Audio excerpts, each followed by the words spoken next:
chỉ mua lên tư lọt lòng tao có khó chăng chỉ mua lên tư lọt lòng tao có chăng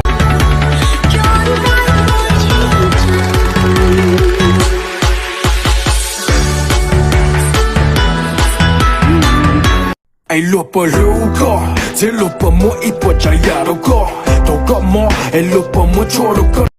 Ai cố chứ chẳng tôi coi một thằng nữa cái nào, coi chỉ cho tàu nó mệt thì nhỏ của tụi con nè thế nào.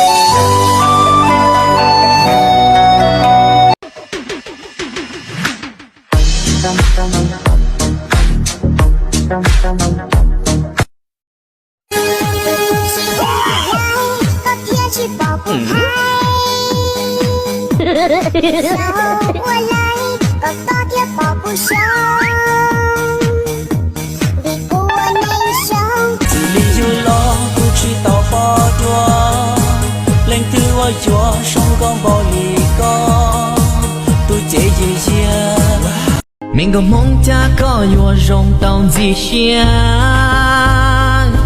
mình có mong cha có lù đuôi yoang riêng riêng mình có mong cha có yêu rong gạo thiệt thiệt sexy li nó mà yo cụ họ kia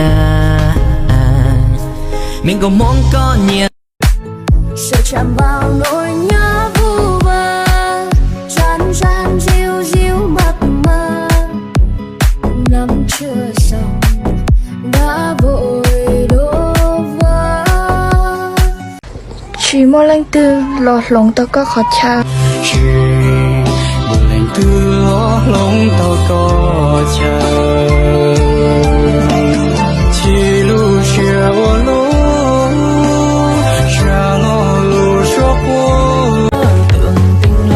sông lò tà sông xe tới tua giờ này sáng một tụi luôn rồi lùa để lò thả với cho mong mùa. Ê có điện thoại. Anh có tệ đi nữa, anh có làm lệ của em rồi thì em vẫn chỉ muốn yêu có một mình anh thôi. Thế tao hỏi mày nhá, tại sao tao bị F0 mày lại không đến thăm tao hả? Cút.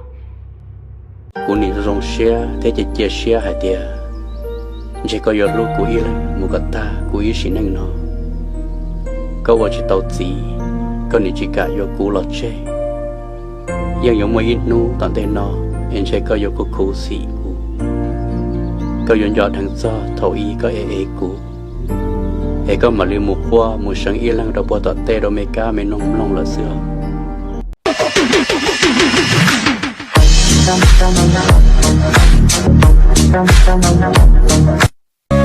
cô tôi nên rong nghe từ lúc cô có lòng lo lo lại tia lo có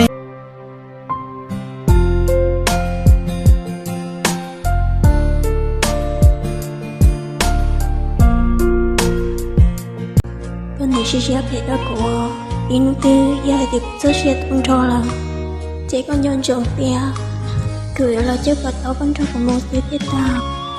Nếu biết ngày mai em lấy chồng, anh về lấy vợ thế là xong. Rồi đời mai này con anh lớn lấy lại con em trả nợ lòng.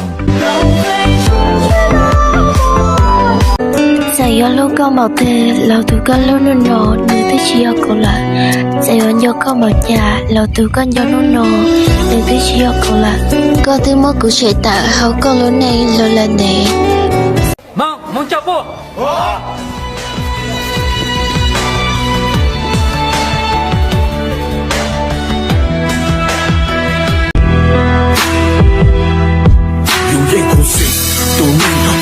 lưu chỉ tàu món nừng vào ly trà kể nửa mò dùng bao lưu hai tờ đâu nửa hai kia dù chỉ qua ly trà.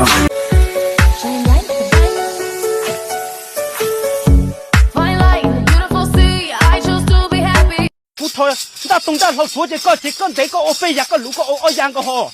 Đi công mẹ mày tao thấy mày đấy. Mẹ mày thấy gì?